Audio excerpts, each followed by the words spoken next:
How to install YouTube as a desktop app.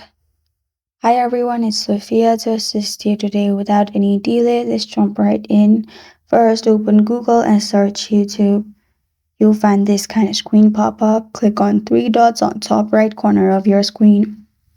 Then scroll down till you find Cast, Save and Share. In there you'll find Install YouTube option.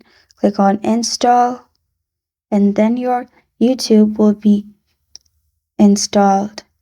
You will also find YouTube app on your home page. Simply minimize this tab from Google and you will find YouTube on YouTube desktop app, and this is how to install YouTube as a desktop app. Thank you for joining me today. If this video helps you out, please leave a like and subscribe for more. Got a question or want to suggest a topic? Comment below. I am Sophia signing off until next time.